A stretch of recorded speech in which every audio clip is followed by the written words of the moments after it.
अस्सलामुअलैकुम वरहमतुल्लाह। So guys, आज की इस वीडियो में बात करने वाले हैं कि मैं मौलवियों का फ्रंट मैन हूँ।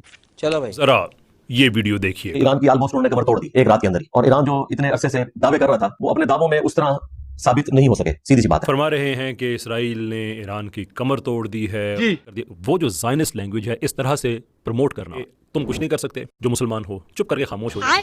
हालांकि मैं हकायक बता रहा हूं, अगर कोई शख्स पाकिस्तान और इंडिया के क्रिकेट मैच में खुदा न खास्ता पहले ओवर में पाकिस्तान की 3 विकेटें गिर जाए, एक पाकिस्तानी जब कहेगा यार बेड़ा गर्क हो गया इनकी सारी बैटिंग का, ये इन्होंने बैटिंग तैयार की हुई थी, अब ये मैच कैसे जीतेंगे। इसके बाद कोई बेवकूफ पाकिस्तानी भी रिजल्ट निकालेगा कि ये जो बंदा कमेंट्स कर रहा है ये असल में इंडिया के साथ मिला हुआ है। बताएं मुझे ईमानदारी से। तो मैं भी ये रोना रो रहा था कि ईरान की इतनी सिक्योरिटी, पहली रात में उन्होंने आपका आर्मी चीफ फड़का के रख दिया, आपके पासदाराने इनकलाब का चीफ फड़का के रख दिया, आपके टॉप के 5 न्यूक्लियर साइंटिस्ट उड़ा दिए कि आपकी सिक्योरिटी किधर गई यार। अब आपने देखा उन्होंने दर्जनों की तादाद में गद्दार पकड़े। और ये कि आयरन डोम की तो क्या ही बात है, सुभान अल्लाह। तो भाई आयरन डोम की तारीफ मैं इसलिए नहीं करता था, मैं ये कहता था कि तुम बाबों के डोम बनाते रहे हो सीमेंट के, उन्होंने आयरन डोम बनाया। पूरी दुनिया का इंटरनेशनल मीडिया इस वक्त क्वेश्चन उठा रहा है कि आयरन डोम क्या फेल हो गया है। बिटवीन द लाइंस वो कह रहे हैं कि हाँ बिल्कुल हो गया है। किनू कहानियां करा रहे हो, कहते हैं जिन्हें फेल हो गया। जनाब जितने मिसाइल फेंके हैं ना ईरान ने, इस टाइम गजा बन जाना था इसराइल ने अगर आयरन डोम ना होता। 100% तो परफेक्शन कोई नहीं होती, 90% से ज्यादा उन्होंने मिसाइल रोके हैं। वो तो अब रिफिल, अब अमेरिका ने भेज दिया, रिफिल करेंगे फिर रोकना शुरू कर देंगे। लेकिन जाहिर है सारे तो कोई भी नहीं रोक सकता, सारे तो पाकिस्तान भी नहीं रोक सका, सारे तो अमेरिका भी नहीं रोक सकता, लेकिन मेजॉरिटी तो रोके। तो कहते हैं जी ये उनके साथ मिला हुआ है। और मैं ये कह रहा था तुम बाबों के डोम ना बनाओ, आयरन डोम बनाओ। अमेरिका तो गोल्डन डोम बना रहा है अपने लिए। इस बात को किस तरीके से करके प्रेजेंट करते हैं। जो मैं ये जानना चाहता हूं कि इस आदमी का जो सोल्यूशन है वो हमेशा ये क्यों होता है कि आप लेट जाओ। रुक तेरे को बता देते, जाओ ना यार, जाते क्यों नहीं हो। एक जगह मिस्कीन सी शक्ल, आज अगर हमें इजाजत मिले तो हम इसराइल चले जाएं। की गवाही बनाना, आपको गवाह बनाना चाहता हूं कि आप रसूलुल्लाह से ये हमारी शिकायत न कीजिएगा कि हमने फ़लस्तीनियों को छोड़ दिया था। हम मजबूर हैं कि हम जा नहीं सकते। हमारी हुकूमत अगर फॉर्मल आर्मी नहीं भेज सकती ना, हमें अलाउ कर देती है, हम जाएंगे। क्यों नहीं जाएंगे भाई, अर्जुल जहाद है, ईमान है हमारा। तो गया बेटे। बाद में पता चला कि जी नेदरलैंड का पासपोर्ट निकला है। अब क्या मसला है, अब कहते हैं जी मैं क्या करूंगा उधर जाके। रही बात मेरी नेदरलैंड्स की नेशनैलिटी की जी, उसकी बेस पे मैं इसराइल जा सकता हूँ जी, बिल्कुल मैं जा सकता हूँ। करूंगा क्या मैं वहां पे। भाई जब हम कह रहे थे कि इस तरह जाके कोई कुछ नहीं कर सकता तो उस वक्त कहते थे तुम मिले हुए हो।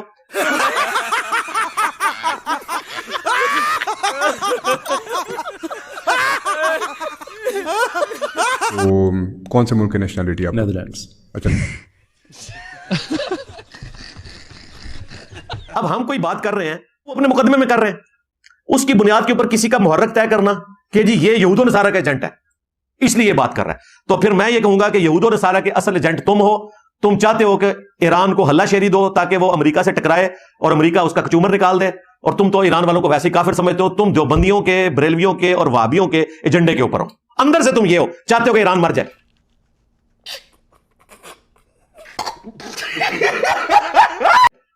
तो मैं भी ये मुहर्रक तय कर सकता हूं ना।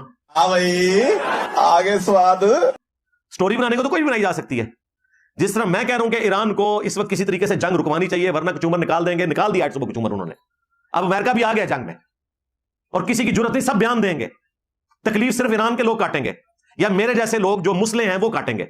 ये तो एसी वाले कमरों में बैठ के इनको तो विलाग करने का और मौका मिल जाएगा। अब तो पाकिस्तान में भी अक्रॉस इनके सारे जो मसालिक हैं वो भी इस पे इकट्ठे हो रहे हैं। क्या? सारे जो मसालिक इस पे इकट्ठे हो रहे हैं। झूठ बोलता है कमीना। देखें कितनी तंग नजरी है। कोई आपको बड़े उलमा की कोई कॉन्फ्रेंस नजर आई, किसी गले फाड़ने वाले का कोई बयान ईरान के हक में शद्दोमत के साथ नजर आया? बिल्कुल नहीं। अंदर से खुश हुए मैं कि जी वो शिया हैं। बेशर्म आदमी। क्रॉस इनके सारे जो मसालिक हैं वो भी इस पे इकट्ठे हो रहे हैं। अभी बदत है भाई, अभी बदत है। या तो ईरान फिस्को फुजूर से भरा हुआ और शियत के साथ, इर्तिदाद के साथ भरा हुआ है, तो इनके लोगों का इसराइलियों पर हमला करना। मुझे एक शख्स ने कॉल की और उसने कहा कि शाह साहब आप इस हवाले से क्या कहते हैं। तो मैंने बरजस्ता जो जुमला बोला, मैंने कहा जी 2 कुत्ते हैं लड़ पड़े हैं।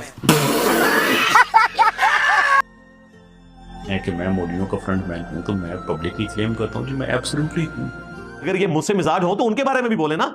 उनमें से एक वो है जो पिछले दिनों कादियानियों के हाथों जलील हुआ, नाम लिए बगैर, चिश्ती रसूलुल्लाह और थानवी रसूलुल्लाह का दिफा करके। उसने तो बकायदा वीडियो में आगे कहा है कि नूरा कुश्ती है, दोनों मिले में। We should not support either of the sides. Okay, we should not support them. Iran has committed more criminal damage against the Muslims than the Israelis, have no doubt, but both are as evil as each other. This is my opinion. लेकिन उसके खिलाफ किसी motivational speaker का clip नहीं आएगा उसकी तस्वीर लगा के, और उसका मुहर्रक भी कोई तय नहीं करेगा। और अगर मेरे जोर लगाने पे किसी ने कोई वीडियो रिकॉर्ड भी करवाई ना तो वो ऐसे तरीके से रिकॉर्ड करवाएगा कि उनसे दोस्ती भी ना टूटे। इंजीनियर आपको इन सॉल्यूशंस के बारे में कभी नहीं बताएगा कि इस वक्त उनकी जो प्रॉब्लम्स हैं उस पर कैसे आप ज़्यादा प्रेशर माउंट कर सकते हैं। फिर झूठ पे मारना है। इसलिए बाकी मुसलमान मुल्कों की जिम्मेदारी है, सऊदी अरब की, तुर्की की, पाकिस्तान की। ये 3 बड़े मुल्क ऐसे हैं जिन्हें इस वक्त फ्रंट से लीड करते हुए OIC के, UNO के फोरम को यूज करके इस जंग को फिल वक्त रुकवाना चाहिए।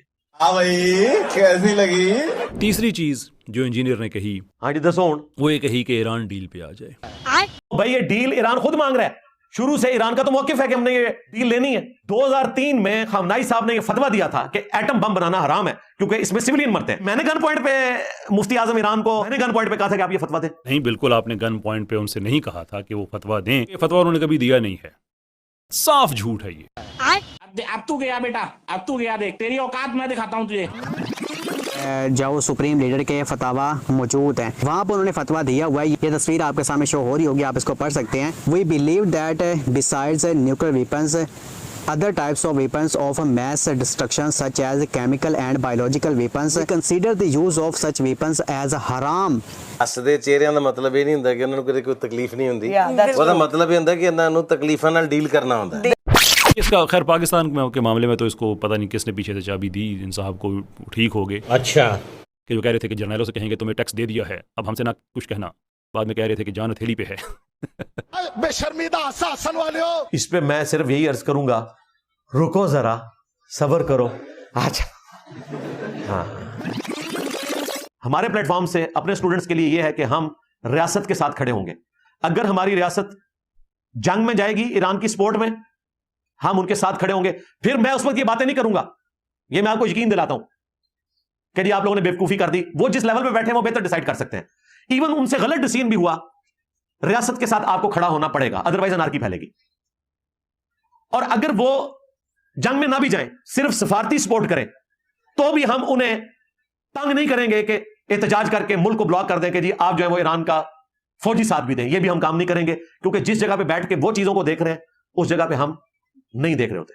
हाँ भाई, सारी उम्र में जो कर जब बड़े आ रहा। जनाब मोहम्मद अली साहब ने हमेशा ये बात कही है कि हम प्राइवेट जहाद के जाओ हक में नहीं है। जिस तरह ये मौलवी हज़रात ऐलान करते हैं कि भाई 10 लाख बंदा जाओ हम फ़लस्तीनियों को देने के लिए तैयार हैं, 10 लाख बंदा ये वो। जब जाओ स्टेट हमारी गवर्नमेंट जहाद का जाओ ऐलान करेगी ना, तब हम अपनी गवर्नमेंट के साथ हैं और हम हर वास्ते जाओ उसका साथ देंगे। इसकी सबसे बड़ी एग्जाम्पल आप देख लें कि गवर्नमेंट ने इंडिया के खिलाफ जाओ ऑपरेशन लॉन्च किया और जहाद का ऐलान किया, तो जनाब मोहम्मद अली साहब ने भी जहाद का ऐलान कर दिया और अपनी गवर्नमेंट का, अपनी स्टेट का जाओ साथ देने का ऐलान किया और हर बंदे को कहा कि आपने अपनी स्टेट का साथ देना है।